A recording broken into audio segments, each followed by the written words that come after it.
Eh bien, je vous propose qu'on commence. Donc, merci et bienvenue à tous. Et Monsieur Cheveri, je vais vous laisser la parole pour cette session numéro 4 et dernière table ronde de la journée, avec cette idée d'aller plus loin ensemble et de voir comment, à partir des données, des retours d'expériences partagées, des acteurs qu'on a entendus précédemment, comment ces réseaux d'acteurs, les initiatives collectives peuvent se mettre en place, quels sont les cadres aussi de politique publique ou les cadres d'action publique-privée qui permettent à chacun d'aller plus loin avec les autres sur ces questions d'ACV et de recherche. Donc, je vous laisse la parole. Merci à vous. Merci Nadège. Vous m'avez confié la lourde responsabilité d'animer cette dernière table ronde et très honnêtement, j'ai eu beaucoup de difficultés à dégager du temps pour la préparer. Et donc, toutes mes excuses par avance. Et dans la session précédente, on a parlé d'usage de CV, de conditions d'appropriation, de mutualisation, de partage. Et cette table ronde va permettre de réaborder un peu toutes ces questions, ainsi que la question du partage et des enjeux des réseaux, d'où la présence de 4 participants qui vous présenteront chacun à tour de rôle leurs travaux, les travaux qu'ils mènent en réseau pour 2 réseaux très importants, en tout cas que l'ADEME considère avec beaucoup d'attention et accompagne. Et moi, je voudrais juste introduire cette séquence. Alors déjà, par un petit point d'ordre du jour, ce que je vous propose, c'est une intervention d'une dizaine de minutes de chacun d'entre vous, de chacun des intervenants, pour présenter ses travaux, ses questions, ses réponses ou ses éclairages. Et on laissera ensuite, comme pour toutes les autres tables rondes, la parole. Et ça vous donne une dizaine de minutes pour vous exprimer.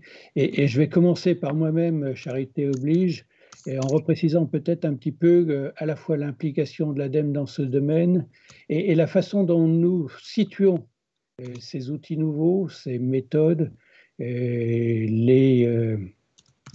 compétences nécessaires qui vont avec dans les enjeux environnementaux et dans les enjeux de politique publique actuelle. Et pour commencer, peut-être juste redire, c'est une litote, mais redire que la lutte contre l'effet de serre, la réduction des impacts environnementaux, la réduction de la consommation des ressources vierges, autant d'enjeux qui ne cessent d'interpeller les modèles de production, mais pas que, les modèles de consommation de plus en plus, la gestion des produits en fin de vie. Et donc des questions qui se sont beaucoup élargies depuis un horizon de temps relativement proche, 10 ans pour, je dirais, les travaux un peu précurseurs, accélération très vive dans ces 5 dernières années, et avec une loi économie circulaire toute récente, puisqu'elle est du début de l'année. Et voilà, et je n'ai pas évoqué la prise en compte de la biodiversité, les questions qui émergent de plus en plus autour des conditions sociales qui accompagnent les biens ou les produits, les services qu'on peut consommer.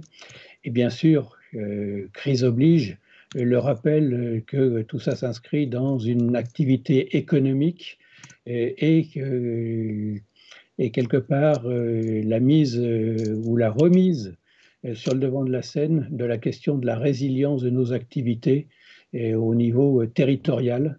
La notion de territoire étant de la collectivité locale à la région, à l'Europe et bien sûr plus largement.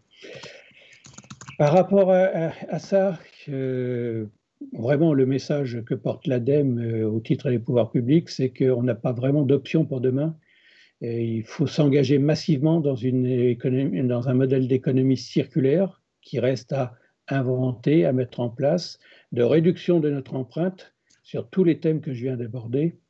Et cette transition écologique, si je reprends les termes de Philippe Roux lors de l'introduction, l'objectif du berceau au berceau, et je trouve l'expression très imagée mais très fidèle également, ça nécessite de savoir quel chemin, et chemin avec un S, on peut prendre selon les activités, les produits, les territoires, et tout ça dans un monde en mouvement, dynamique, et donc nécessitant des réajustements réguliers. Ce long préambule pour dire que les ACV y contribueront de plus en plus. C'est notre conviction. Mais que ça nécessite de construire, et ça a été dit également dans les interventions précédentes, des référentiels communs, un partage de ces référentiels, une acceptation et une compréhension autour des méthodes et des outils. Et ça, c'est vraiment les enjeux de ces outils, de ces méthodes, des données, puisque ça a été évoqué précédemment, à venir. L'objet de cette table ronde, c'est bien d'essayer d'apporter quelques éléments d'éclairage sur la façon de porter plus loin ces outils, ces méthodes, cette prise en compte qui devient, je dirais, indispensable. Juste quelques mots pour finir cette introduction, pour resituer l'ADEME. L'ADEME, c'est un opérateur de l'État pour cette transition écologique. Et nous sommes impliqués dans le soutien aux travaux de recherche sur les ACV et l'éco-conception, d'où certainement notre invitation à ces travaux. Et j'entendais un de mes collègues précédemment intervenir. Notre contribution, et les participants auront l'occasion de le préciser, à l'action et à la contribution à l'action des réseaux. Et j'ai bien évoqué que c'était quelque chose auquel on était très attentif et pour lesquels on souhaitait, je dirais, une implication, une extension de ces réseaux. La contribution à des travaux qui vont un peu plus loin, qui sont des travaux d'usage de ces données, de ces méthodes. C'est notamment les travaux sur l'affichage environnemental, la promotion de l'écolabel européen, la tenue de base, alors base à impact, base à agribalise pour l'ADEME, et l'accompagnement de plus en plus au déploiement de l'éco-conception, le plan de relance, le tout nouveau plan de relance de l'économie, dédie de l'ordre de 35 millions pour déployer l'éco-conception sur les 2 années à venir. Donc c'est une somme très considérable par rapport aux moyens dont on disposait jusqu'à présent. Il va falloir imaginer la façon de l'utiliser au mieux. Mais cette utilisation, elle doit vraiment se faire dans un triple objectif, selon moi.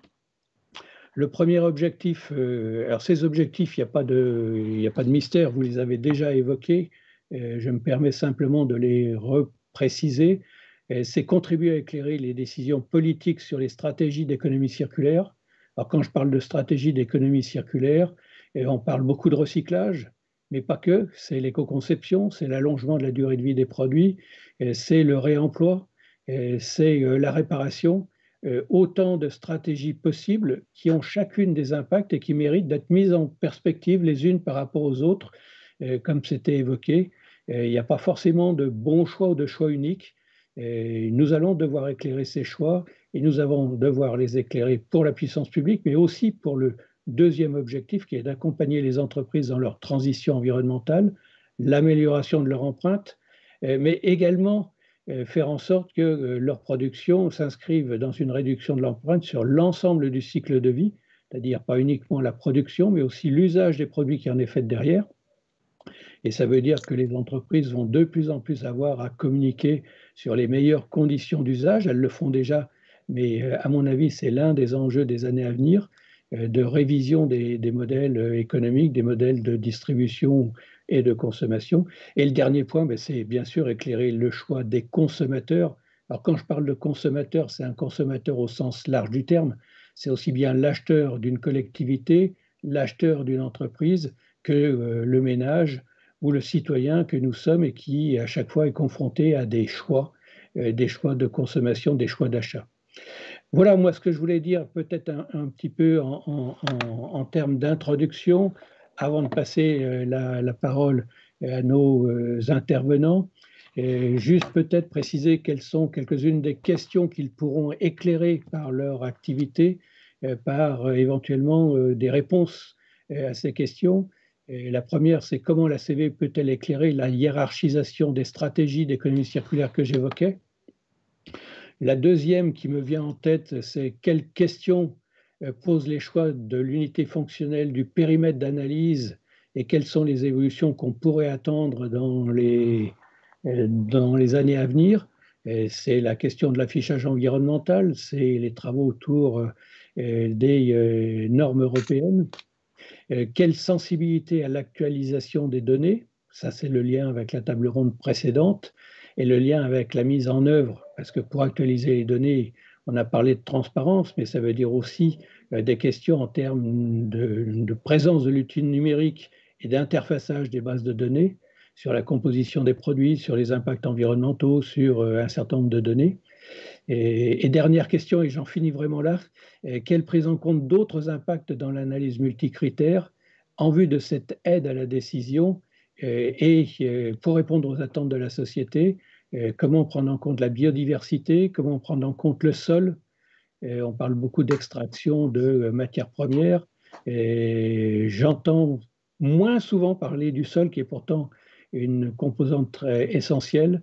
Et on parle beaucoup de l'eau, de la qualité de l'air, mais aussi de thématiques qui sont en train d'émerger, thématiques nouvelles liées aux technologies ou à l'impact des technologies.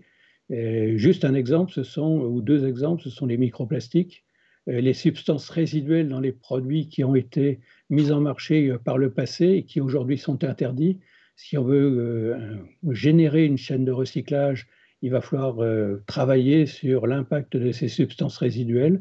Les interdit-on totalement et donc ralentit-on le cycle du recyclage, ou est-on capable de trouver un compromis et des régimes d'acceptation?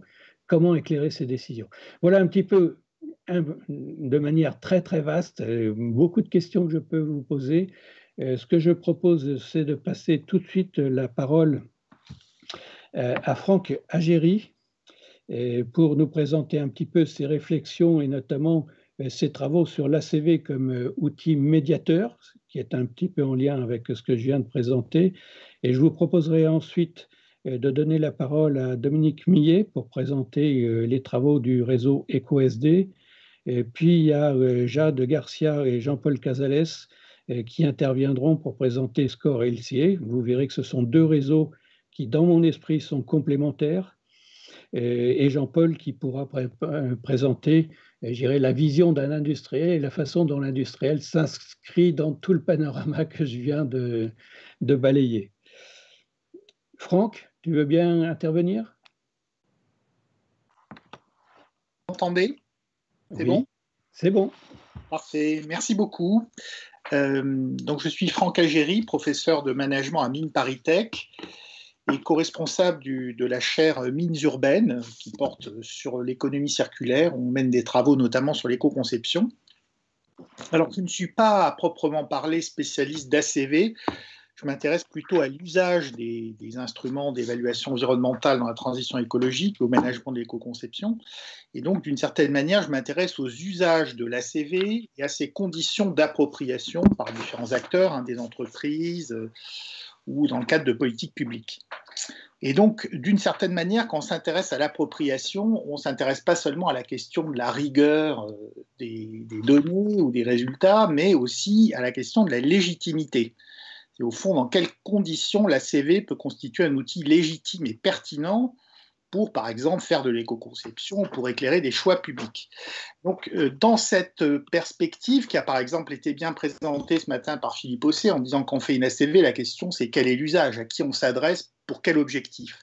Je m'intéresse à l'ACV comme outil médiateur. Médiateur, ça signifie que en fait, l'ACV s'insère dans des interactions sociales. Il y a des acteurs qui ont des enjeux, des intérêts, des problématiques, et l'intérêt de l'ACV, c'est qu'il intervient comme une sorte de langage commun pour construire un dialogue et finalement engager une négociation entre des acteurs. Donc finalement, pour clarifier, mon point de vue est pragmatique. Je ne m'intéresse pas à la question de est-ce que c'est optimal, ou etc. Je m'intéresse à qu'est-ce qui fait qu'un outil en situation, comme l'ACV, produit des effets utiles pour les acteurs, qu'est-ce qui fait qu'il marche, entre guillemets, c'est-à-dire que des acteurs s'en servent, et on sait très bien que c'est pas du tout trivial. L'ACV a souvent été critiqué pour son côté boîte noire, outil pour experts, et je pense que les témoignages des entreprises vont tout à fait dans ce sens-là aujourd'hui. Donc, de mon point de vue, la principale vertu de l'ACV, c'est d'une part de produire des résultats solides, quantifiés, donc c'est l'idée de mesurer pour agir, Et puis surtout de raisonner sur l'ensemble du cycle de vie et sur différents critères. Et ça, c'est un point absolument central parce que la réglementation ne le fait pas toujours. Et ça, je pense qu'aujourd'hui, notamment l'usage de l'ACV pour éclairer les choix publics, ce qui est absolument central, c'est de montrer les transferts de pollution qui sont inévitables avec les nouvelles technologies, y compris avec les technologies vertes. Hein. On sait que ces technologies permettent de réduire certains types de pollution, mais en créent des nouvelles. C'est très connu, enfin, très bien documenté, par exemple dans l'automobile. Certes, on réduit les émissions à l'usage, il se trouve que la réglementation mesure les émissions à l'usage. En revanche, on crée une nouvelle pollution parce que pour fabriquer des batteries, on va utiliser de nouveaux matériaux, on va consommer beaucoup d'énergie, etc. Or, en fait, les émissions, ce qu'on appelle dans le langage d'experts les émissions 3, c'est-à-dire scope, les émissions indirectes amont, notamment liées à l'utilisation et à la transformation des matériaux, ne sont pas réglementées. Sauf en Chine, où il y a un projet actuellement pour le faire, pour raisonner en cycle de vie. Mais il n'y a pas l'équivalent dans l'automobile de ce qui se fait dans le bâtiment, c'est-à-dire un raisonnement cycle de vie sur les émissions carbone, par exemple, ce qui engendre en fait des effets pervers. Hein. Donc l'idée qu'il y aurait des technologies qui seraient propres, évidemment, n'a pas de sens. C'est-à-dire que c'est important, là, d'avoir un raisonnement cycle de vie pour montrer ces transferts de pollution et aussi pour pouvoir, du coup, agir en amont dès la conception pour essayer de les éviter. Voilà, alors... Dans mes travaux, avec mes doctorants, on a pas mal regardé les usages de l'ACV, notamment dans les entreprises, et il y a un certain nombre de limites qui ont été mises en évidence, qu'on peut essayer de surmonter, bien évidemment. Donc la première limite, je l'ai soulignée, c'est le sortir de l'outil expert. Donc cette idée que finalement l'ACV est une méthode complexe, un peu boîte noire, et donc la légitimité est une question clé pour développer son usage. Et comment on fait pour sortir de l'outil boîte noire? C'est qu'il y a évidemment des questions de calculabilité, de calcul qui sont des affaires d'experts. En revanche, il y a des dimensions de l'ACV qui peuvent être des dimensions portées au débat public, qui portent sur le choix d'unités fonctionnelles, qui vont porter sur le choix du périmètre et sur l'analyse des résultats. Et alors ça, évidemment, c'est un enjeu crucial d'arriver à mobiliser des parties concernées pour discuter de ces sujets. Alors c'est l'objet notamment dans la norme, la dernière évolution de la norme ISO des revues critiques qui permettent justement cette mise en discussion, cette mise en débat, mais c'est un aspect absolument essentiel sur lequel je reviendrai tout à l'heure. Deuxième point, et ça a été dit à plusieurs reprises dans la journée, c'est la simplification de l'ACV, qui est un enjeu très important lorsqu'elle est utilisée en routine par les organisations.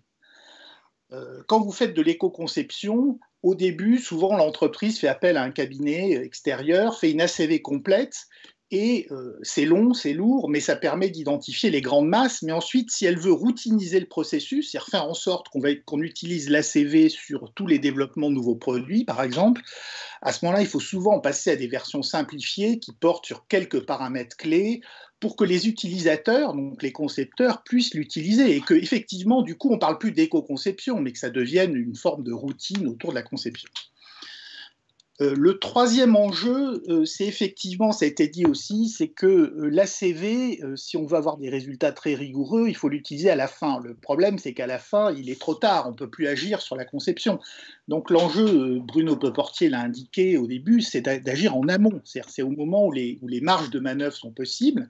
Mais le problème, c'est que plus on agit en amont, plus les connaissances qu'on peut mobiliser sont faibles. Donc là, il y a une espèce de contradiction qui est bien connue, c'est qu'au début du processus, on est obligé de travailler justement avec des paramètres, des systèmes un peu simplifiés pour avoir des ordres de grandeur plausibles. C'est ce qu'on appelle, nous, dans notre langage, la probance. Le but, ce n'est pas d'avoir des résultats précis, c'est d'avoir des résultats probants qui tiennent à peu près et qui permettent d'orienter les choix de conception. Puis progressivement, évidemment, on va préciser les calculs en dynamique, il va y avoir des itérations et on va aller vers des résultats plus précis. Alors, on l'a évoqué, la question de l'évaluation des impacts environnementaux déborde un peu inévitablement de l'ACV. On l'a dit, l'ACV a du mal à prendre en compte des questions de biodiversité, d'impact paysager, par exemple. Et puis, il y a des problématiques nouvelles, ça a été dit tout à l'heure, sur, par exemple, les microplastiques. Je prends cet exemple parce qu'on fait des formations, on fait des cas pratiques d'éco-conception sur la mode et le textile. C'est une problématique nouvelle qui est une problématique en soi. C'est-à-dire qu'on n'arrive pas à la rentrer tout à fait dans le calcul d'ACV. Donc il faut admettre qu'il est parfois nécessaire d'utiliser en complément d'autres méthodes, outils qualitatifs ou quantitatifs pour compléter le bilan. Et puis le dernier point qui ressort des études, c'est la question de l'action collective, parce qu'au fond, dans le cadrage dominant de l'éco-conception fondée sur l'ACV, qui était la vision jusqu'il y a une dizaine d'années, il y avait l'idée que, en fait, on mettait en scène les relations entre, par exemple, une entreprise et des clients, et que l'ACV allait permettre ou des outils fondés sur l'ACV, comme par exemple les écolabels, allaient permettre d'informer le client. Bon, on se rend compte qu'en fait, l'éco-conception, c'est une démarche collective qui mobilise une quantité de prescripteurs, d'acteurs, et donc il y a tout un enjeu sur lequel l'ADEME travaille beaucoup actuellement, qui est la mise en réseau des acteurs, effectivement la constitution de plateformes et autres, pour essayer notamment d'accompagner des PME qui n'ont pas les capacités de développer par elles-mêmes tout un appareillage et des compétences pour y parvenir. Voilà, alors je voulais juste peut-être, je ne sais pas si j'ai deux minutes pour donner un petit exemple pour montrer le lien. Enfin, je voulais faire peut-être deux développements très courts. 2 minutes. Voilà, c'est sur l'ACV et l'affichage environnemental, parce qu'il se trouve qu'actuellement, je suis membre du conseil scientifique de l'expérimentation affichage environnemental dans l'agroalimentaire, qui est une grosse opération dans le cadre de la loi AGEC. Et on parle beaucoup d'ACV, puisqu'une des commandes du gouvernement était de dire, pour cet affichage, il faut vous appuyer sur les données d'ACV, notamment sur Agribalise, qui est ce système d'information qu'a développé l'ADEME avec l'aide de l'INRAE. Et en fait, les chercheurs de l'INRAE ont mis en évidence que lorsqu'on fait varier l'unité fonctionnelle, on obtient des résultats radicalement différents. Alors ça, effectivement, ça nous a beaucoup interpellés. C'est-à-dire que selon que vous prenez les produits, par exemple végétaux, issus de l'élevage, et vous les ramenez, vous calculez les impacts par kilo, par hectare, par euro ou en fonction d'un indicateur nutritionnel, vous obtenez des résultats très, très différents. Alors, quand on y réfléchit, on comprend bien pourquoi ça change. Alors, il se trouve que chacun de ces indicateurs a un sens. C'est-à-dire qu'il n'y en a pas un qui est plus légitime que les autres. Par exemple, par kilo, c'est assez simple à calculer, donc c'est surtout une légitimité en termes de simplicité, mais ça pose des tas de problèmes, parce que par exemple, ça va défavoriser les systèmes extensifs comme le bio, ou ça va favoriser par exemple les fruits et légumes qui contiennent beaucoup d'eau, mais qui ont une valeur nutritionnelle évidemment plus faible lorsqu'on raisonne par rapport au poids. Donc là, on voit que selon les choix, et donc ça mérite une mise en débat public, il y a vraiment un enjeu très très fort où on doit se poser la question à quoi sert l'affichage et est-ce que ça permet notamment de faire évoluer, de discriminer suffisamment les performances des producteurs? Est-ce que ça les incite à transformer leurs pratiques? Bon, alors tout ça évidemment a des impacts politiques considérables et vous imaginez bien qu'il y a des fédérations professionnelles qui essaient de militer pour telle ou telle convention de calcul et certains menacent de quitter la table. Enfin, je ne rentre pas dans les détails, mais voilà, c'est des sujets extrêmement chauds pour le moment. Donc, on voit que le choix des conventions est un débat. Et puis, sur l'économie circulaire, très brièvement, parce que je travaille là-dessus, effectivement, je pense qu'il y a un gros enjeu au niveau de l'ACV. Alors, pourquoi? On a besoin de l'ACV parce que dans la politique publique d'économie circulaire, aujourd'hui, il n'y a pas véritablement de hiérarchisation entre les stratégies de bouclage des flux. Alors, on dit oui, souvent c'est mieux d'allonger la durée de vie des produits par la réparation, le réemploi, etc. Mais ce n'est pas toujours vrai. Par exemple, si vous prenez l'exemple des lampes, les LED ont un impact beaucoup moins important sur l'environnement que les lampes classiques. Et donc, il faudrait accélérer, par exemple, le remplacement des ampoules. Donc, on a besoin d'ACV pour au cas par cas, évaluer ces hiérarchisations et être capable d'aller vers une économie circulaire forte, hein, où on a quand même une ambition de réduire massivement les impacts. Le problème, c'est que l'économie circulaire, dans sa logique, complexifie énormément la méthode. Parce que, comme on l'a dit, si par exemple, on fait en sorte qu'un produit ait une deuxième vie, puis une troisième vie, si on développe par exemple le fait qu'on puisse remanufacturer certains composants, etc., on ne sait pas exactement où commence et s'arrête le cycle de vie. Vous voyez, la notion de cycle de vie elle-même n'a plus vraiment de sens. Le périmètre devient lui-même assez flou et ça pose des problèmes de traçabilité, par exemple, des flux qui est extrêmement difficile en pratique parce que quand vous prenez, par exemple, les flux de matière, les stratégies de bouclage, vous avez des mélanges. Et donc, suivre les flux, avoir une traçabilité, il y a extrêmement compliqué. Voilà, donc là, c'est un chantier pour les ACVistes. Il y a beaucoup de travaux, y compris, là, j'ai vu qu'il y en avait qui étaient réalisés par SCORE LCA. Mais c'est un véritable enjeu parce qu'on a besoin d'avoir des ACV pour nous éclairer sur les stratégies à mettre en œuvre dans les différentes filières. Voilà, je vous remercie. Merci Franck pour ces éclairages. Et je passe la parole à Dominique Millet. Et Franck a introduit la notion de langage commun pour produire des effets utiles. Et les réseaux et le réseau EcoSD, et tu en fais la promotion sur ta chemise. Et Dominique, c'est parfait. À toi la parole.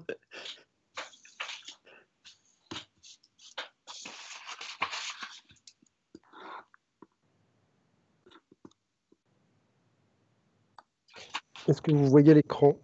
On voit bien l'écran et on t'entend. Ouais. C'est parfait.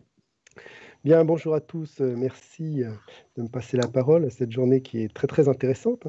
Dominique Millet, je suis le président du réseau EcoSD, une association qui existe depuis maintenant 2012, mais qui existait bien avant, et qui a pour but de favoriser des échanges entre chercheurs et industriels afin de créer et diffuser des connaissances dans le domaine de l'éco-conception de systèmes durables.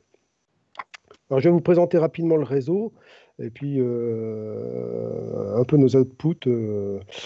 Et ensuite, je pourrai répondre à vos questions si nécessaire. Alors, pourquoi il faut que je passe? Comment je passe?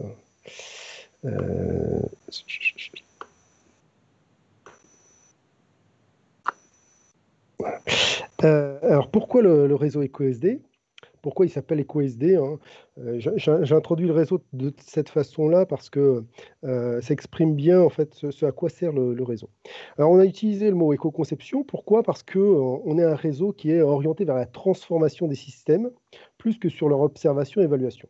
L'observation et l'évaluation est très très importante et c'est ce pourquoi nous participons à cette journée à NRT sur la CV. C'est qu'on ne peut pas éco-concevoir sans évaluer.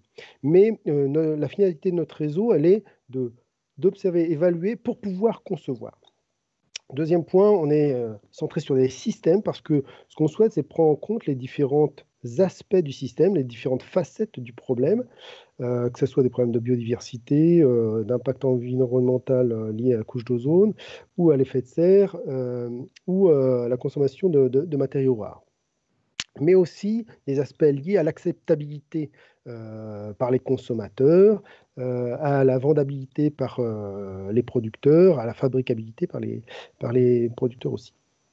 Et enfin, on a appelé ça durable, on aurait pu appeler ça soutenable, mais parce qu'on est dans une approche vraiment multicritère, qui associe donc tous les aspects du développement durable, je dirais ici et maintenant, mais aussi pour le futur. Donc, on est sur un sujet très, très, très, très vaste, mais ce qui nous fédère, c'est cette nécessité, c'est cette volonté de créer des connaissances ensemble et de les diffuser. Et pour ça, c'est ce qui fait un peu l'originalité de notre réseau. C'est un réseau hybride industriel et universitaire avec 27 organisations universitaires. Bon, ça ne paraît pas forcément dans le bon ordre, mais ce n'est pas grave. Donc, beaucoup d'écoles d'ingénieurs très, très connues, beaucoup d'universités aussi qui mappent bien toute la France, et puis aussi 17 organisations industrielles avec des gros piliers, Orange, Arcelor, PSA, Vinci, RTE. qui contribuent à ce travail. Tout ça avec l'appui de l'ADEME, de la DGA, de la DGE et du ministère de l'Enseignement supérieur et de la Recherche. Et le côté original de ce réseau, c'est bien de faire travailler ensemble des industriels et des universitaires. Notre gouvernance, elle est organisée sur cette hybridation, c'est-à-dire que toute action menée au sein de notre réseau est portée par un responsable industriel et un responsable universitaire.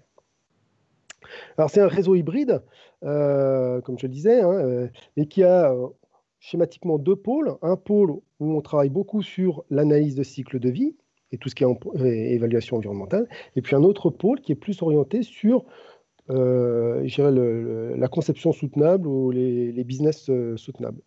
Et les deux populations de chercheurs universitaires et d'entreprises et de centres techniques contribuent avec je dirais une des finalités qui est de diffuser cette connaissance. Donc, ce qui est important, c'est de comprendre qu'on a ce double point de vue. Pourquoi? Alors, je dirais ça naît d'une conviction profonde qui est que je dirais pour sortir de la crise environnementale, il est absolument nécessaire de réduire drastiquement les impacts environnementaux associés au système. Bon, je dirais il y a deux cas de figure qui peuvent se produire, où on compare un système A à un système B et ils sont à plus ou moins 10% identiques sur les impacts environnementaux, comme le signalait M. Roux tout à l'heure. Bon, je dirais dans ces cas-là, moi personnellement, je ne suis pas sûr que l'ACV puisse apporter une réponse, parce que finalement, s'ils sont équivalents, peu importe. Je dirais l'autre cas de figure, c'est lorsqu'on a des systèmes avec de très fortes différences, je dirais, où on cherche véritablement à remplacer un système A qui est très polluant par un système B qui est beaucoup moins polluant. Et je dirais l'objectif qui me semble raisonnable de se poser pour la société future, c'est des réductions de l'ordre de divisé par 2, divisé par 4. Et dans ces cas-là, j'aurais presque tendance à dire que l'analyse de cycle de vie, elle n'est pas forcément extrêmement... elle n'est pas extrêmement utile de la mener de façon très, très approfondie, en ayant énormément de pertes d'énergie sur la réalisation, la collecte de données, la comparaison de méthodes d'évaluation, etc. Si je prends juste, moi, ce que je vois dans les journaux, par exemple, dans les échos, sur est-ce que la 5G est verte, est-ce que la fabrication additive est verte, est-ce que Hyperloop est vert? Bon, voilà, on a des questions comme ça, et schématiquement, moi, je pense que ce n'est pas l'ACV qui va répondre à ces questions-là. Le véhicule électrique, est-ce qu'il est vert? Ce n'est pas l'ACV qui doit répondre à ces questions-là. Enfin, sans lire dans la boule de cristal, et je vais être un peu provocateur là, la Tesla, on sait qu'elle n'est pas bonne pour l'environnement. Et histoire de ne pas être complètement anti-véhicule électrique, je dirais pour moi, la Mi One de PSA, à mon avis, elle est bonne pour l'environnement. Elle est clairement bonne parce que peu de batterie, véhicule peu lourd, usage urbain, c'est très bon. Voilà, donc juste pour illustrer un peu le positionnement de notre réseau. Alors au-delà de ça, donc notre réseau, il est structuré autour de 4 actions principales. Une action liée à des séminaires de recherche, on en fait 4 par an. Une autre sur les projets de recherche collaboratifs. Une quatrième sur la formation d'excellence, c'est-à-dire des cours destinés à des chercheurs un peu de haut niveau. Et puis une deuxième action sur les workshops. Alors juste un mot sur chacune de ces actions. Donc on organise 4 séminaires de recherche par an, ce qui fait depuis le début plus de 120 conférenciers. Là vraiment l'objectif, c'est de partager des expériences, des connaissances. Je dirais ça peut être sur un ton presque de vulgarisation.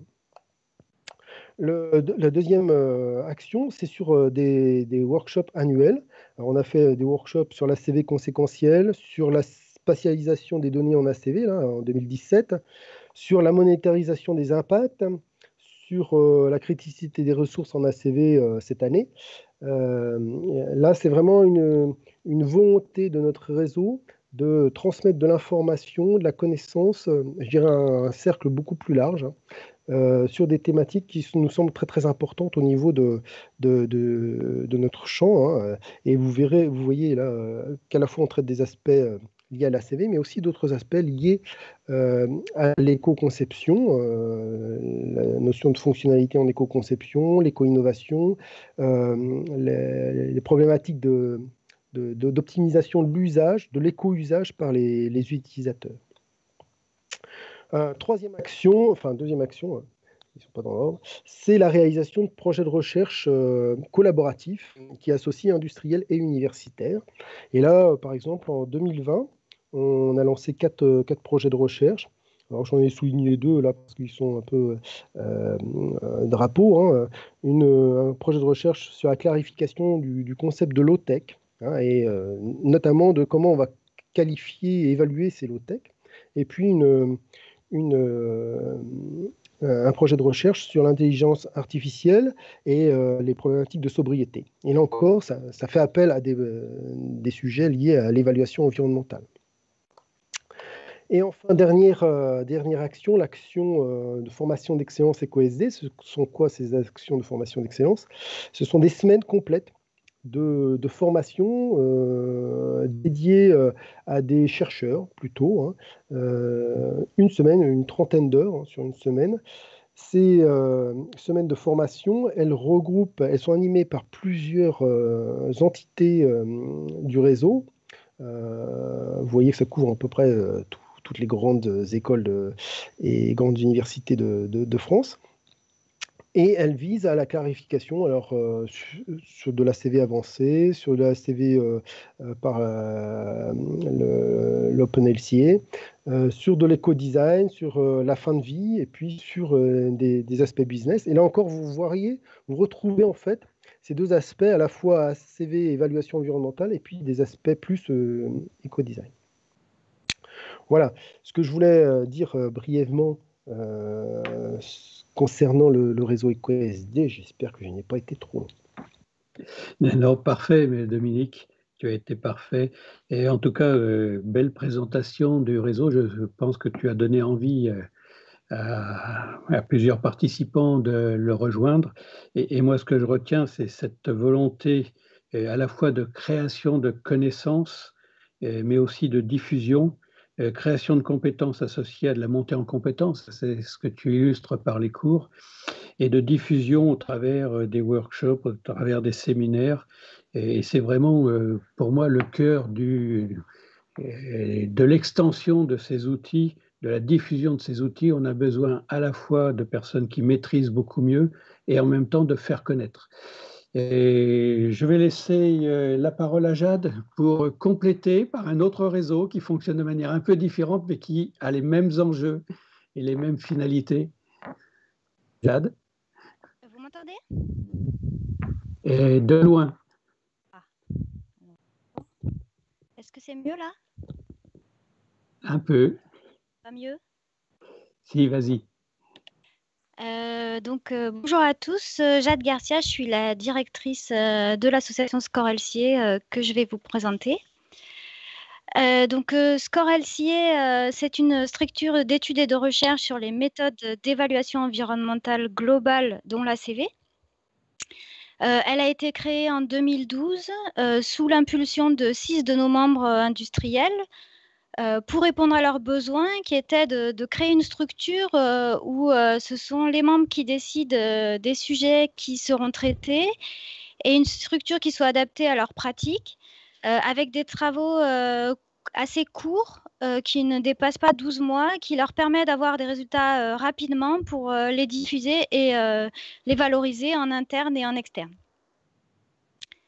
Donc, ce qui est important dans l'association, c'est la gouvernance. En fait, ce sont les membres qui décident de toutes les actions qui seront faites par l'association. Et donc, ce sont les membres qui la financent avec un soutien important de l'ADEME, comme le disait Marc Chévéry, qui finance environ 50% de nos travaux de recherche. Donc, on a des cotisations assez élevées, mais ça nous permet d'avoir un budget conséquent qui permet de réaliser des travaux robustes et variés. et qui puisse aboutir à des recommandations applicables et éprouvées. Donc, notre mission principale, c'est d'être un centre d'expertise technique en réalisant des travaux pour consolider les connaissances et l'expertise de chacun, pour aider nos adhérents à améliorer leurs pratiques et aussi à les justifier, que ce soit en interne ou en externe. On leur permet d'échanger entre eux et avec des experts pour pouvoir monter en compétences et pour pouvoir aussi partager leurs problématiques. Nos travaux sont des travaux partagés, comme vous avez pu le voir, par des membres qui sont assez variés et qui s'effectuent hors du champ de la concurrence, ce qui nous permet en général de pouvoir établir et porter des messages techniques à l'AFNOR, parfois aussi à l'ISO et même à la Commission européenne par le biais de notre directeur scientifique Philippe Osset qui est intervenu ce matin.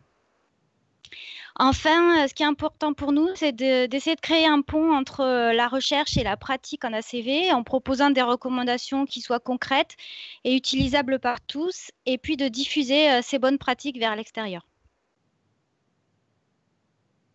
Au niveau de nos activités, donc concrètement, on va réaliser des études, donc comme je disais, qui sont proposées et choisies par l'ensemble de nos membres. Donc, en général, ces études, elles font d'abord un état de l'art de ce qui existe sur le sujet.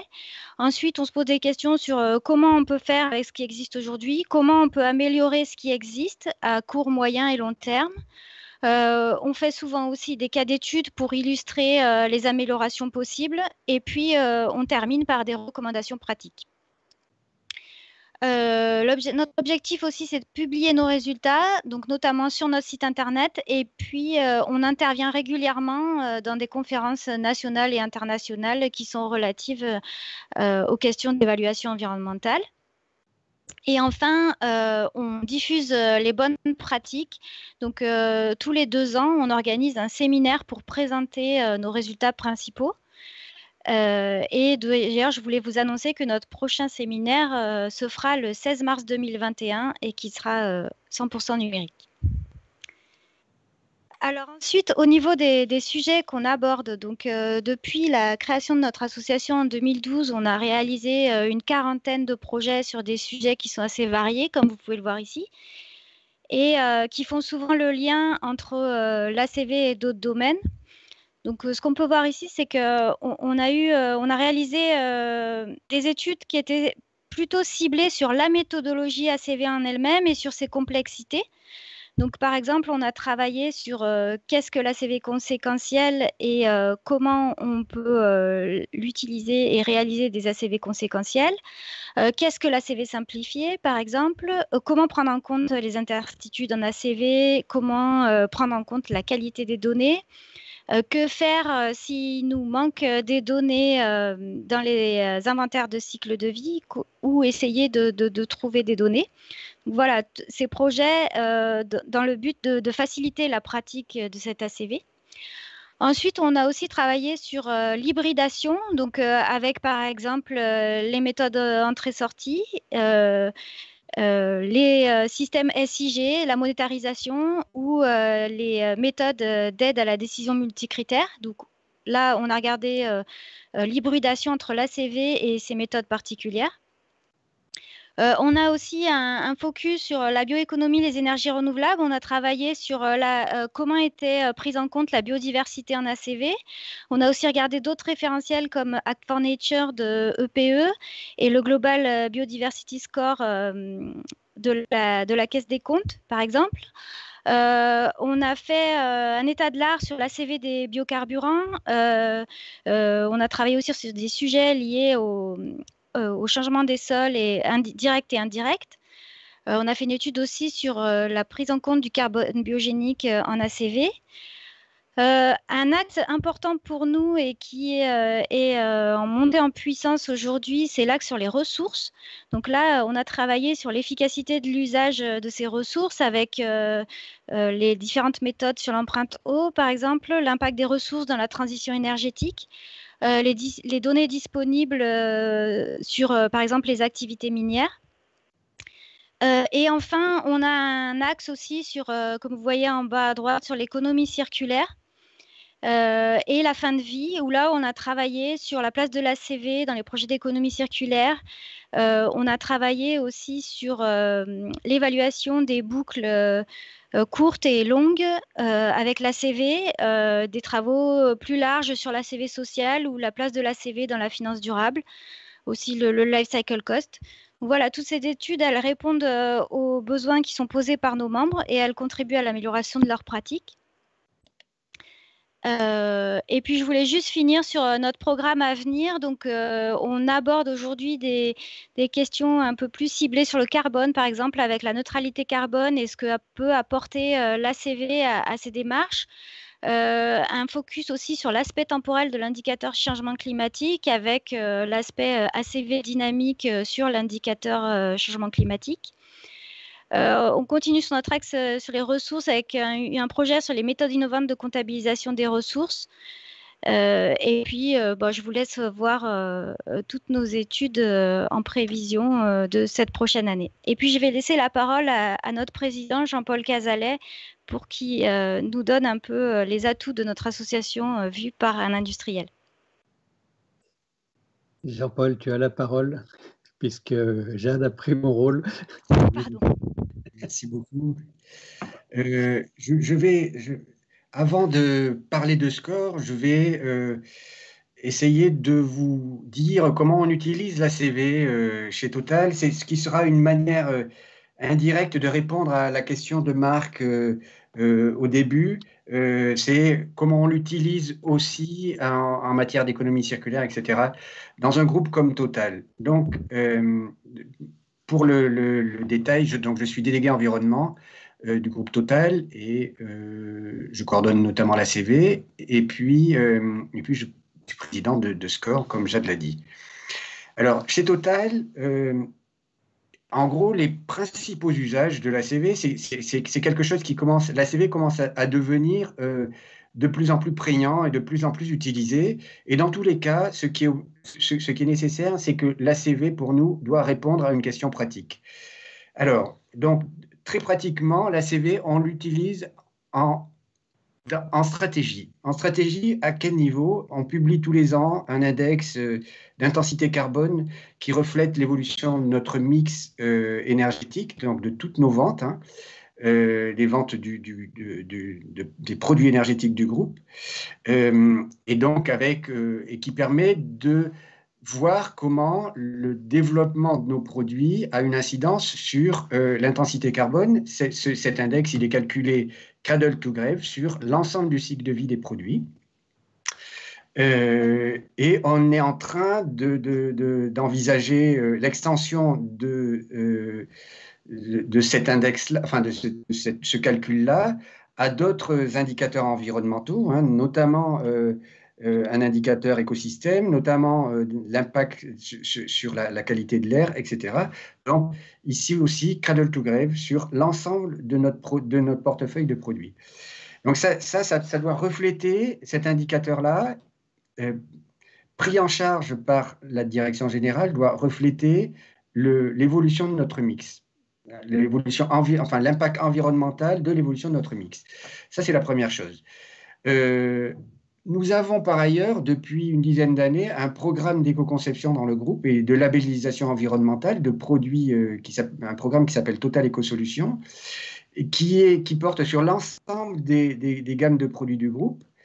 Et c'est donc une labellisation interne, et qui est donc vérifiée, avec une vérification externe. Tous les labels, chaque labellisation fait l'objet d'une vérification externe, et qui est associée, la labellisation est systématiquement associée d'une ACV. Par ailleurs, donc, on l'a déjà évoqué, l'ACV, ça nous sert beaucoup en matière d'advocacy, notamment, ce matin, Philippe Ossé a évoqué la RED, etc. Donc, pour tout ce qui est produits énergétiques, la vente de nos produits énergétiques est associée à de l'ACV. Et également, donc, de plus en plus, tout ce qui est produits plastiques, tout ce qui est lubrifiant, on fait quasiment systématiquement une ACV sur tous nos produits.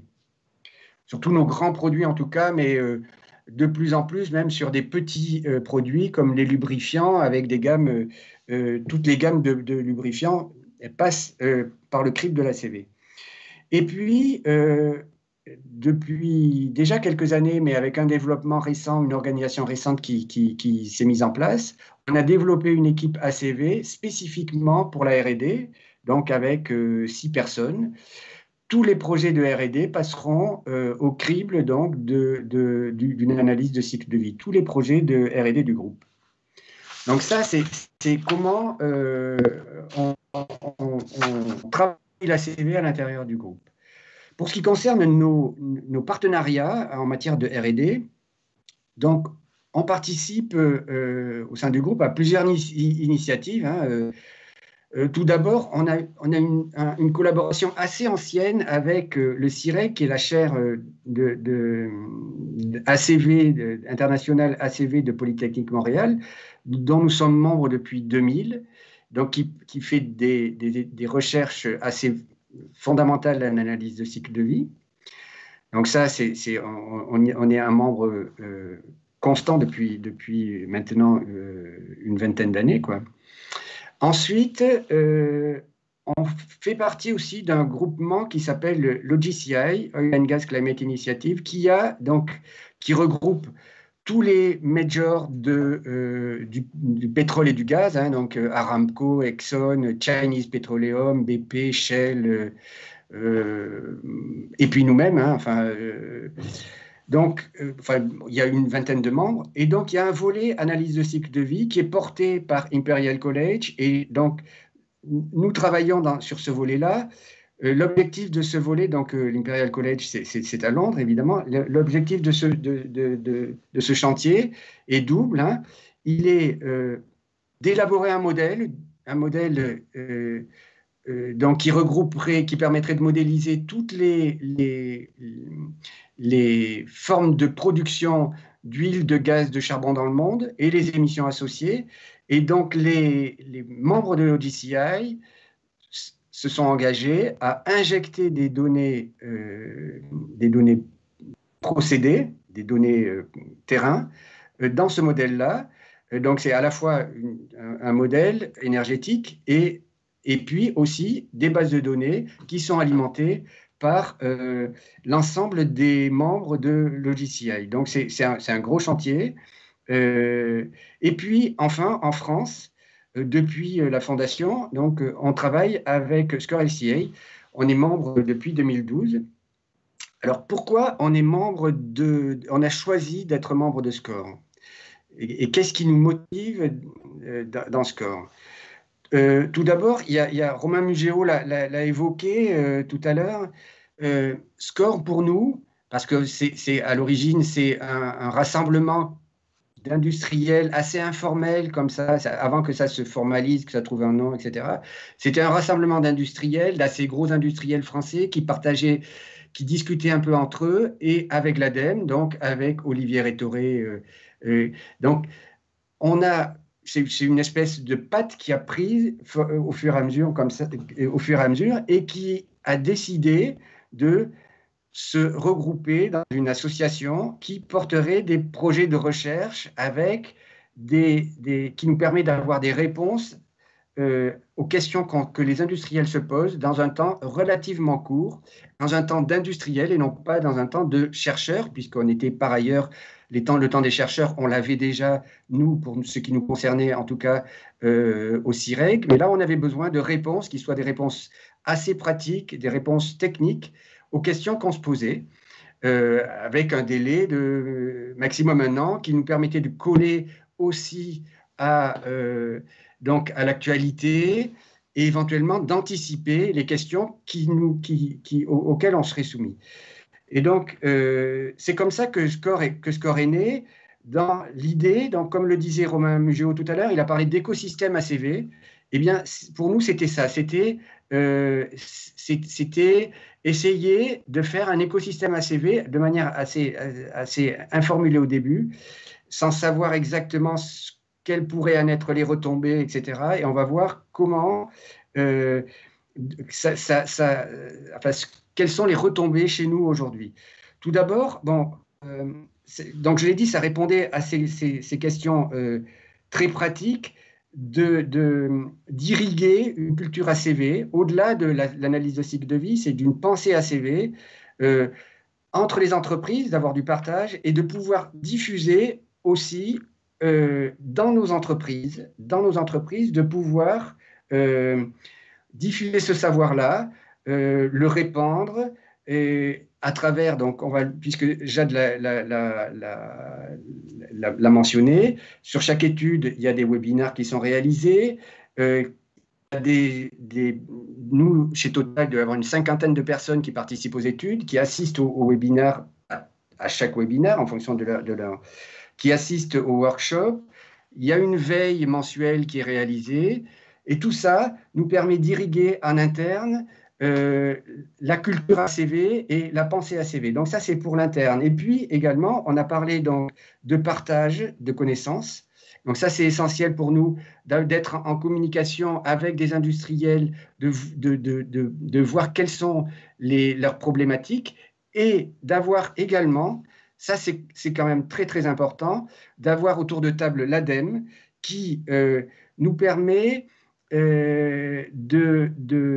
d'avoir un lien avec les pouvoirs publics. Et ça, c'est quand même essentiel que l'ADEME soit présente dans le tour de table, parce que si on se retrouve entre industrie et challenge éventuellement nos travaux, hein, quand il y en a besoin, parce que il ne faut pas qu'on se retrouve qu'avec des problématiques industrielles. Il faut qu'on arrive aussi à s'ouvrir à l'extérieur et à ne pas être uniquement tourné vers les entreprises. Et l'ADEME nous permet, parce qu'elle nous force, elle nous force à nous tourner vers l'extérieur, à diffuser notre science à l'extérieur, à diffuser notre savoir. Donc voilà. Jean-Paul, très rapidement, une conclusion. Donc pour nous, aujourd'hui, Score SCA, c'est à la fois, Romain Mugéo a parlé d'écosystème ACV, c'est quand même, pour nous, c'est ça. La présence de l'ADEME est essentielle dans ces travaux-là. Et donc, bon, c'est à peu près tout ce que j'ai à dire. J'ai fait un exposé, sachant qu'il y a des sujets, Jade a parlé par exemple par rapport à l'économie circulaire. Hein. Il y a un sujet recyclage plastique qui a été traité cette année. Nous, on se développe dans le recyclage des plastiques. C'est un sujet dans lequel on est complètement immergé. On a un développement biomasse qui se fait très progressivement, important. On va devenir un acteur significatif de l'économie circulaire, on souhaite le devenir, et on s'appuiera pour tout ce qui est analyse de cycle de vie et évaluation des impacts environnementaux des business sur Score SCA. Voilà. Merci Jean-Paul. Quelques mots-clés que j'ai retenus au travers des différentes interventions. Langage commun, mobiliser les parties concernées, transmission vers des cercles larges, illustrés par Jean-Paul au sein soit d'une entreprise en mobilisant les compétences dans une entreprise, dans un grand groupe, mais aussi au sein d'un secteur d'activité. Le montage d'écosystèmes ACV et de partage, qui sont des mots importants. Et cette notion intéressante d'opposer le temps industriel et le temps de la recherche, qui a bien été illustré par la complémentarité des deux réseaux, EcoSD et Score SCA, qui de ce point de vue-là, je dirais, avec des angles différents, sont très complémentaires en visant ces mêmes objectifs. La parole à la salle, si certains souhaitent lever la main, ou à nos deux modérateurs, s'ils ont identifié des questions sur le chat.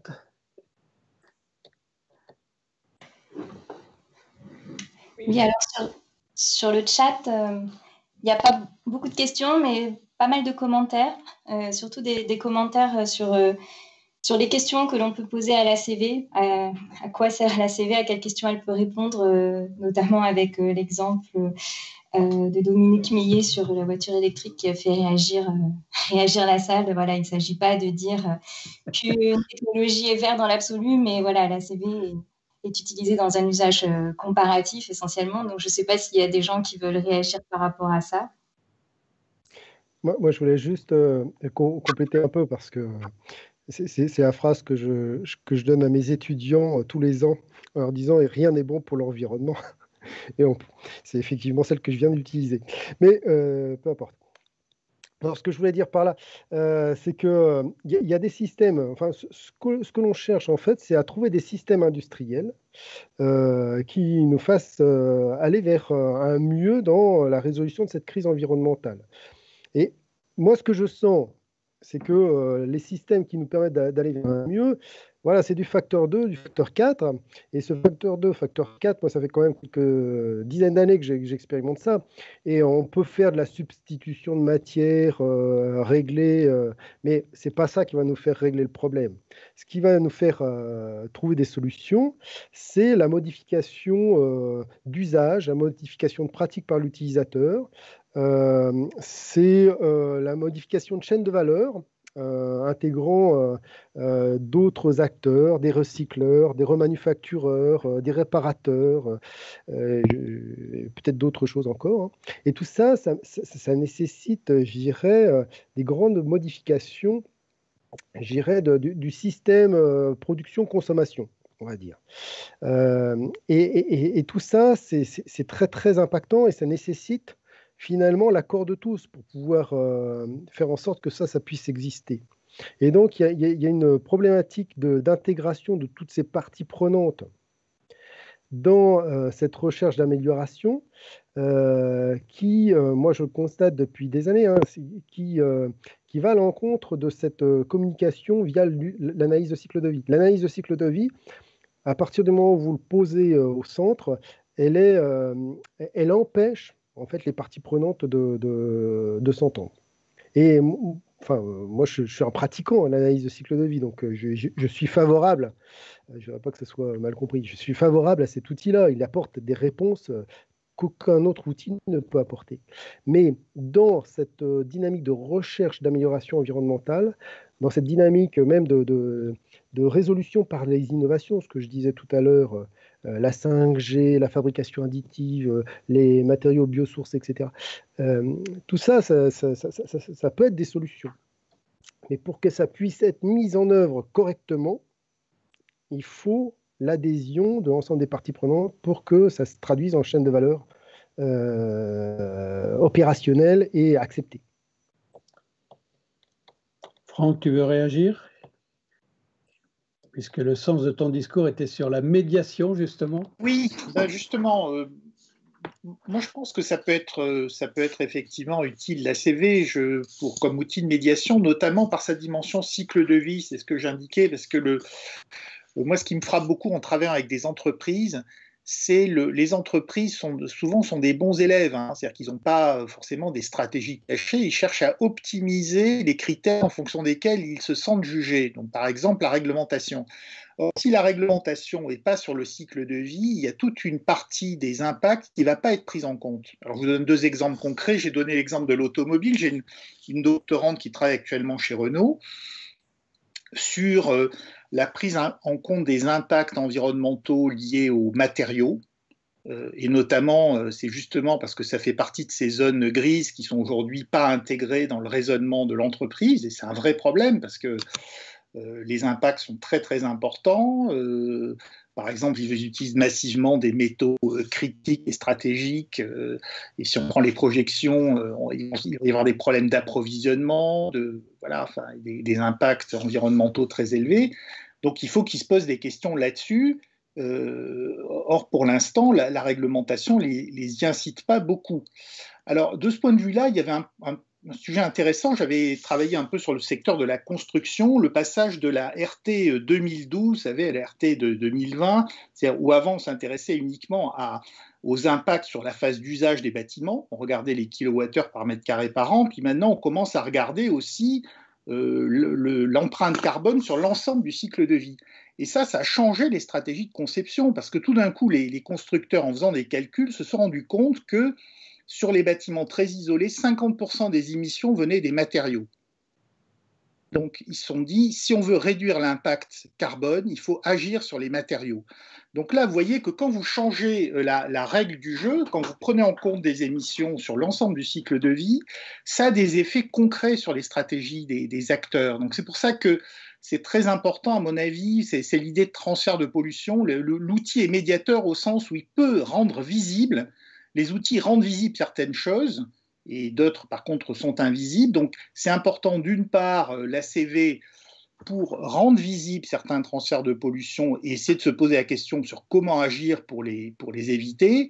Et puis, deuxièmement, il y a effectivement la problématique que, Marc, vous avez introduite tout à l'heure, qui est de dire qu'il y a toute une série de questions aujourd'hui qui sont mal prises en compte par l'ACV, qui sont des questions environnementales, qui sont pas stables en plus. Je prenais les microplastiques, il y a 10 ans, personne n'en parlait. Donc, il y a des nouvelles problématiques qui apparaissent.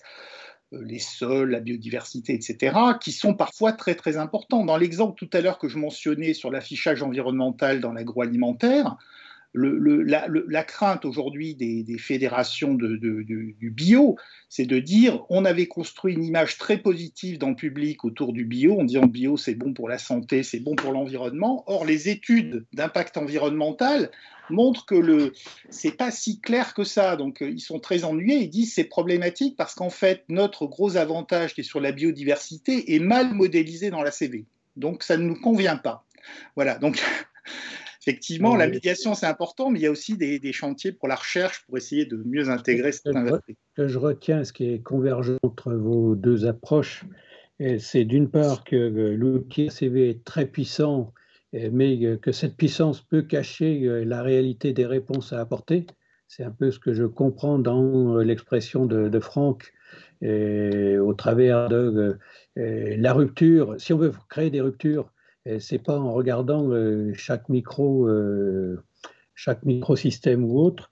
Il y a cette volonté quand même de cibler sur les priorités. Si on veut parler de rupture, il faudra qu'on cible sur des priorités par secteur d'activité, par produit, par territoire. Et donc il y a ce ciblage, et ce ciblage, c'est quelque part, c'est le lien un petit peu dans tout ce qui a été évoqué.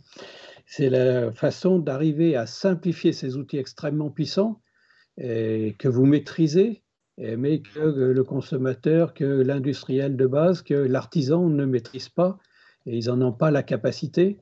Et donc, il faut qu'on arrive, et c'est un peu l'enjeu des approches de type évaluation environnementale ou autre, c'est de se dire, on met quelque part un gros focus sur la capacité à utiliser des outils très puissants pour cibler les priorités, et ensuite on simplifie les méthodes pour que chacun puisse s'en emparer au travers d'outils qui peuvent être divers et variés. Vous avez évoqué différents outils. Ça peut être le partage de connaissances, vous l'avez évoqué, dans les deux réseaux. Ça peut être l'affichage environnemental qui lui-même est émergent et va devoir se consolider quelque part, trouver sa forme de garant ou de garantie. Et demain, peut-être aussi, je ne sais plus qui l'a évoqué, le fait que ça se traduise par des incitations réglementaires pour que, je dirais, il y ait un peu de fluidité dans la chaîne d'information et dans l'obligation. On a débordé un peu le temps. Jade, est-ce que tu veux dire 2 mots de conclusion pour équilibrer les temps de parole? Non, j'avais pas grand-chose à dire de plus. Je vous remercie pour cette invitation et puis j'invite tous les participants à visiter notre site internet et à me contacter si vous avez des questions sur nos travaux. Franck, oui. Merci. Je voulais indiquer qu'effectivement, l'affichage environnemental est aujourd'hui un grand débat, et notamment sa simplification autour de quelques critères qui font sens pour les consommateurs, parce que les expériences sur les écolabels ne sont pas très, très concluantes, parce que c'est trop compliqué en fait. Donc il y a effectivement un enjeu d'arriver à simplifier en fonction des familles de produits, des critères qui arrivent à faire sens. Dominique ? Oui, je voulais juste terminer par une petite réflexion sur la modélisation du système terrestre que suppose l'évolution des logiciels d'analyse de cycle de vie. Moi, en 90-91, on utilisait déjà les premières versions de CIMAPRO. force est de constater que ça s'est pas mal agrandi quand même, ces bases de données. Et on peut se poser la question, est-ce qu'on n'est pas en train de faire l'équivalent d'un jumeau numérique de la planète Terre à travers ces logiciels d'ACV? Est-ce que ça a un sens? Est-ce qu'on est capable de le faire? Est-ce qu'on est capable de mettre à jour, je dirais, l'évolution des bases de données avec l'évolution des systèmes techniques que l'on voit à l'œuvre actuellement? Moi, c'est vraiment quelque chose qui m'interroge, en fait. Et je pense que on n'échappera pas à avoir cette réflexion sur un niveau de granularité optimal de ce jumeau numérique terrestre de la planète Terre pour pouvoir prendre des décisions et de qui pilote ce jumeau numérique terrestre. Jean-Paul, par rapport aux questions pratiques de l'industriel ou du groupe d'industriels? Au contraire de Dominique, je pense que l'ACV, c'est le moins mauvais outil qui permettent de réunir toutes les préoccupations des parties prenantes et de mettre tout l'outil le moins mauvais qui permette de servir de juge de paix dans un débat. Ça, c'est la première chose. Et la deuxième, donc, c'est venez, rejoignez-nous, on va pour travailler ensemble. Vous êtes tous les bienvenus. Plus on sera dans des réseaux de ce type-là, plus on s'enrichira et on aura justement des objets de consensus. Voilà. Je suis aussi d'accord sur le fait que c'est le meilleur outil qui existe. S'il n'y a pas d'autres questions, alors il y a 2 personnes qui ont levé la main. Philippe Roux, bien sûr. Philippe. Non, c'était pour amener un tout petit complément. Ne faisons pas de faux procès à l'ACV en termes de ce que l'ACV n'arrive pas à capter. C'est souvent pas la faute de l'ACV, c'est qu'on est en front de science.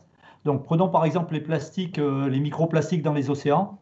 Tant que la science fondamentale de l'écologie avait aucune connaissance là-dessus, en ACV, on ne risquait pas de faire grand-chose.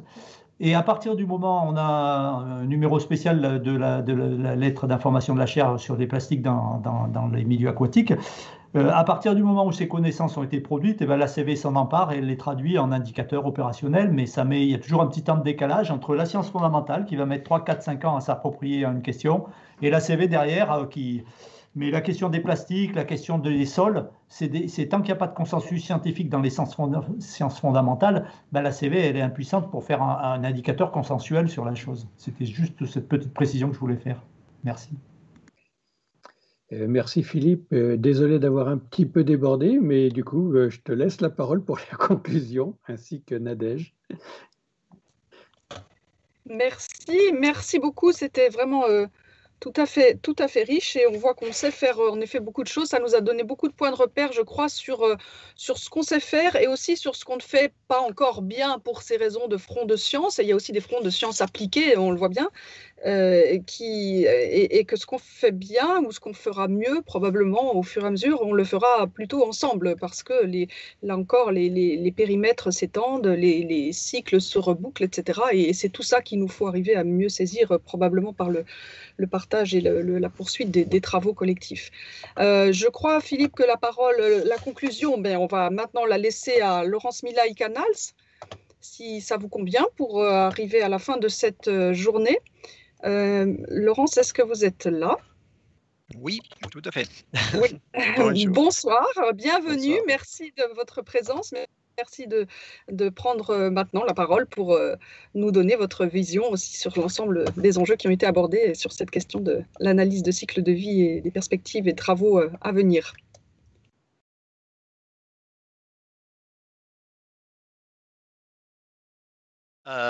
Merci surtout aux organisateurs pour l'invitation et bonsoir à toutes et à tous.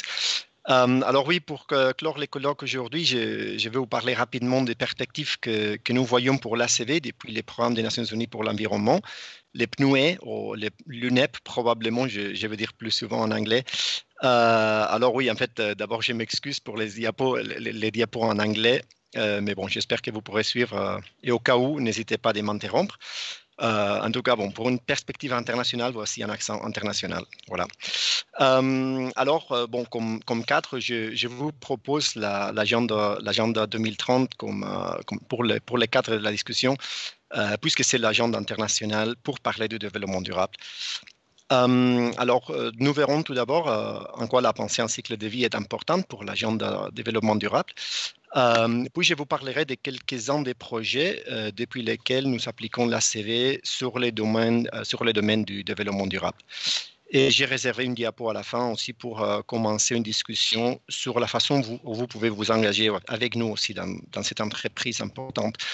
En fait, je n'ai pas demandé, mais j'imagine que les diapos sont visibles pour vous.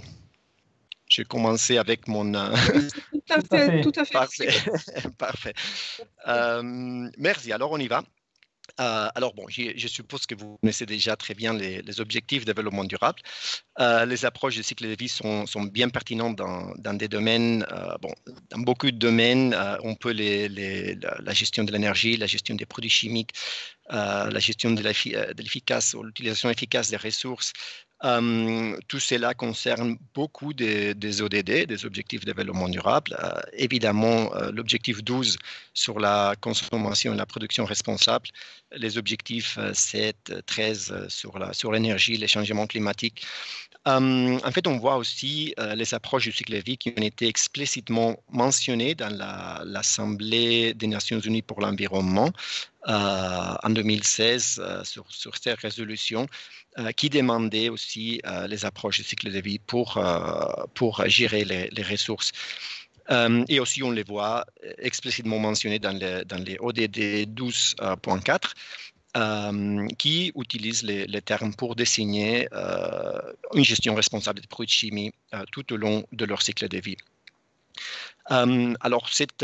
Cette Assemblée des Nations Unies, en fait, celle de l'année dernière, l'Assemblée 4, je ne sais pas exactement comment on dit ça en français, c'est l'UNEA fort, à nous et 4 en français. Celle-ci, elle a pris l'approche du cycle de vie et l'a mis à tout un autre niveau. Comme peut-être vous saurez déjà, à cette assemblée de l'année dernière, en mars 2019, on peut la considérer en fait comme la maturité de l'ACV, du moins dans les domaines de la politique internationale. Effectivement, les approches du cycle de vie ont été l'un des 3 domaines d'intervention de l'Assemblée. Et en plus de la déclaration ministérielle, les approches du cycle de vie et l'ACV directement ont été mentionnées et demandées plus de 20 fois dans 8 des résolutions de cette Assemblée. En fait, nous verrons un exemple de l'une de ces résolutions tout de suite. Comme je vous disais, une des résolutions, la résolution sur les produits plastiques à usage unique, a demandé au PNUE de mettre à disposition des États membres des informations sur les impacts du cycle de vie des produits en plastique à usage unique, ainsi que ceux de leurs alternatives. Alors ça, les langages de ces résolutions, je vous dis, c'est vraiment un peu indécryptable parfois.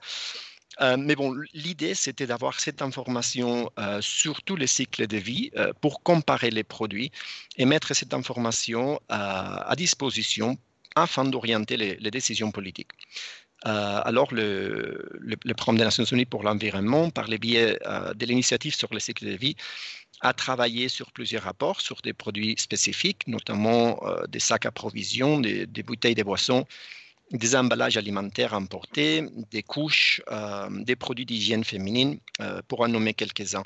En fait, quelques-uns de ces méta-analyses d'études ACV sont déjà disponibles en téléchargement sur le site web que vous voyez dans vos écrans, ainsi que les enregistrements des webinaires qu'on a fait pour présenter ce que des gouvernements de tout le monde, du monde entier, font pour lutter contre la pollution plastique avec une approche de cycle de vie.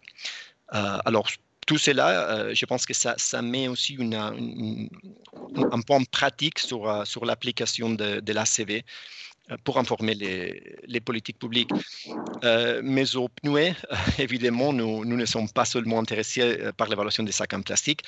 Et en fait, nous restons pas souvent au niveau des produits individuels.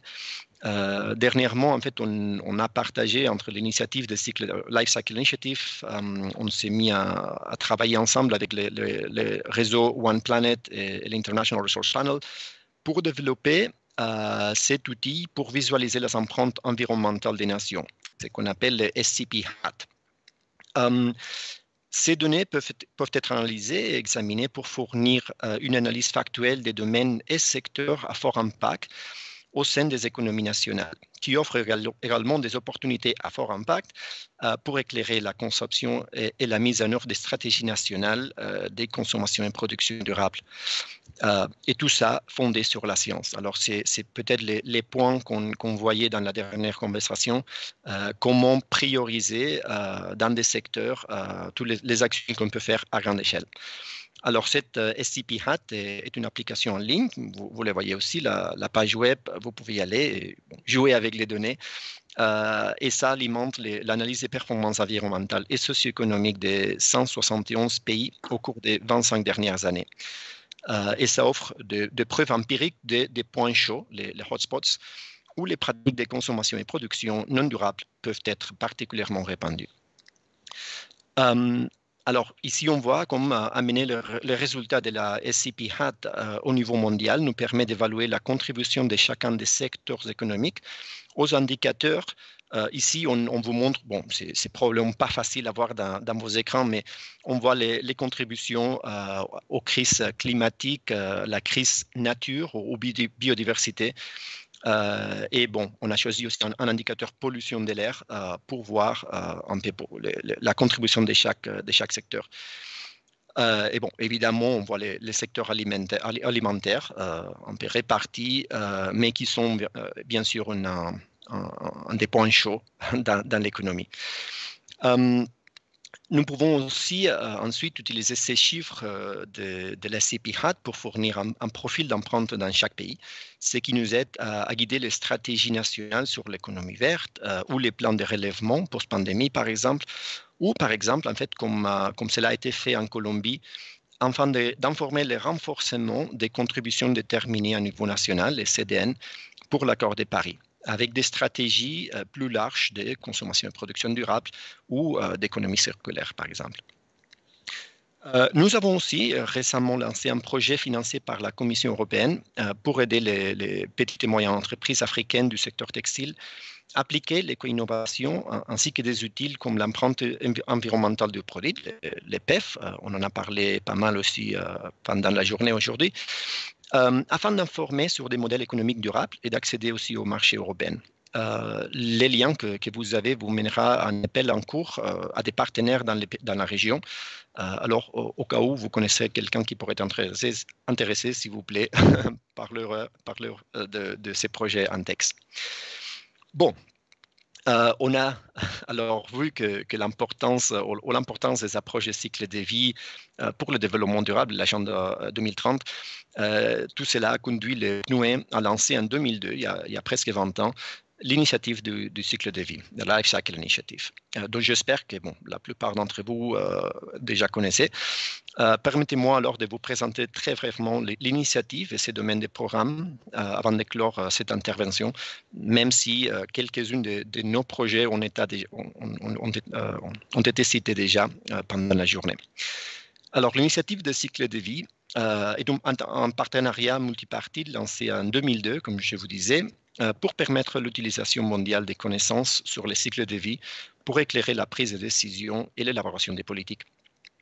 Comme vous pouvez le voir, il est également soutenu par un mélange d'acteurs des secteurs publics et privés, en plus de l'hébergement fourni par les PNUE. Je tiens donc à remercier, comme tous les fois, tous nos sponsors que vous voyez dans vos écrans, sans lesquels nous ne pourrions pas réaliser tout ce que nous livrons.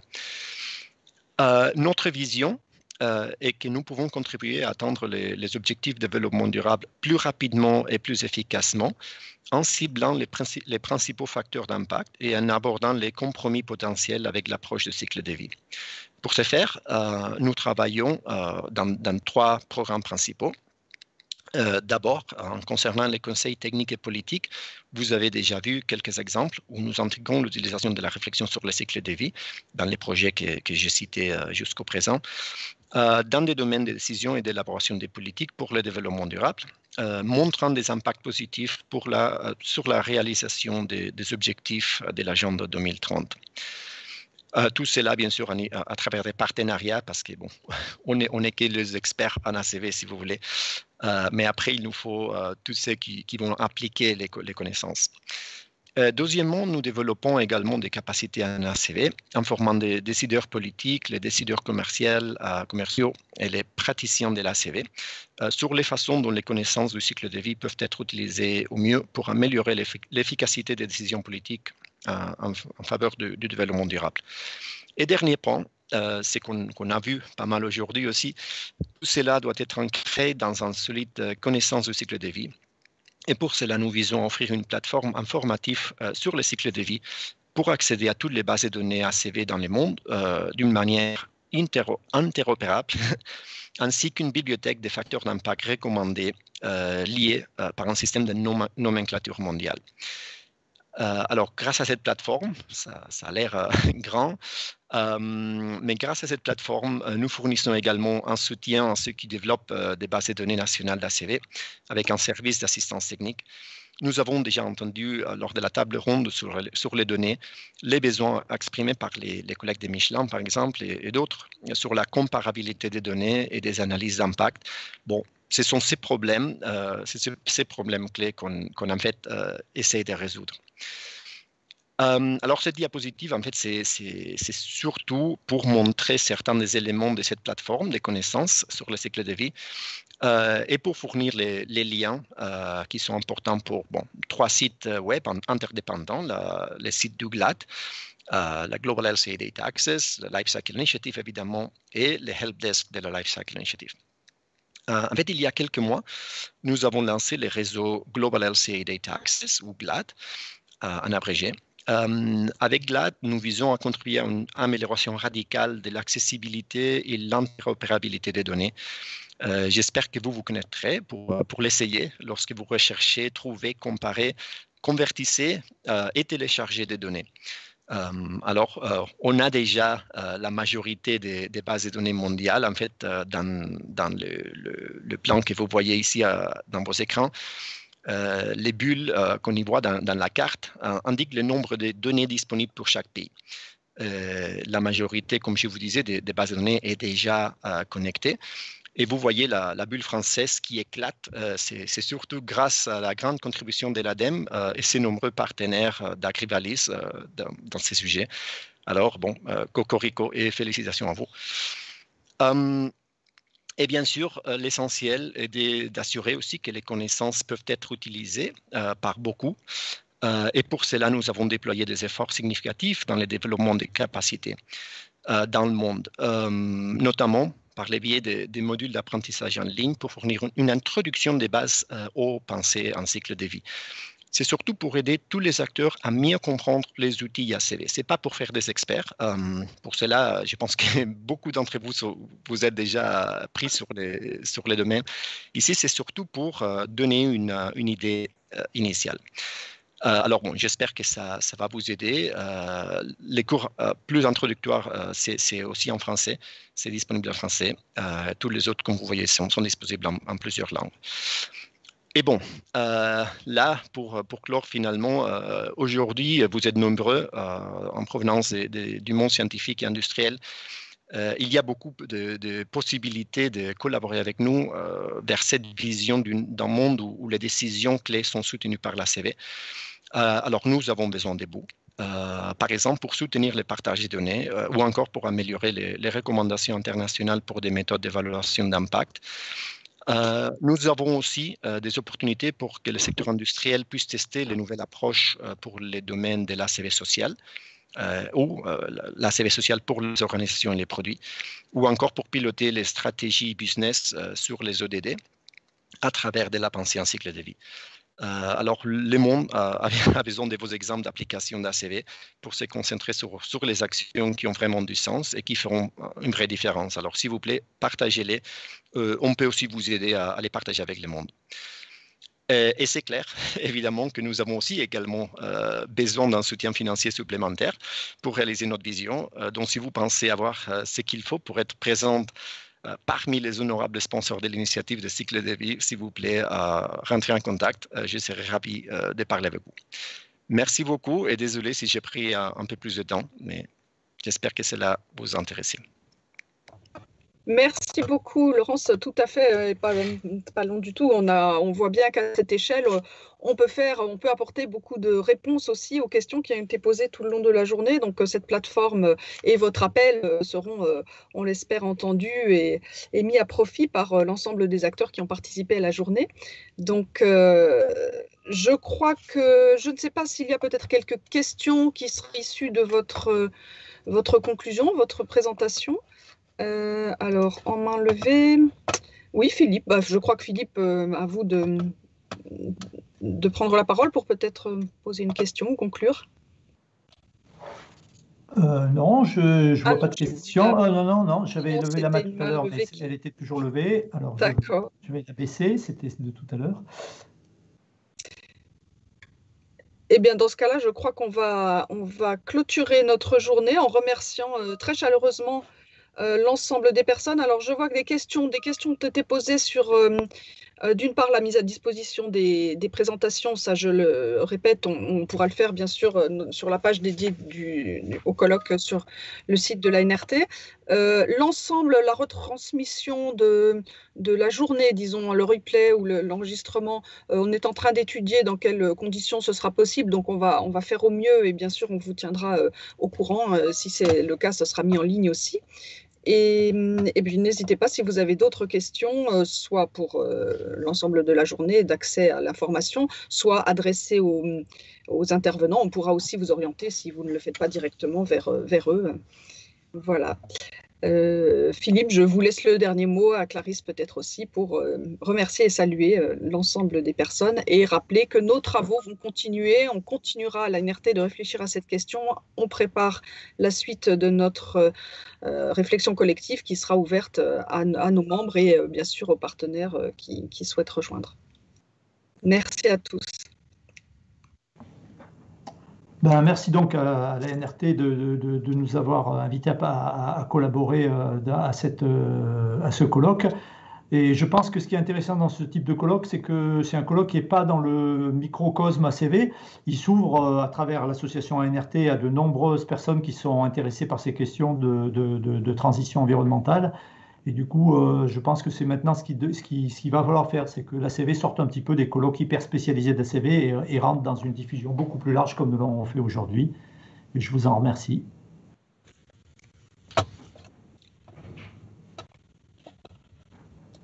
Merci à tous et au revoir, à bientôt pour poursuivre la réflexion par d'autres canaux aussi.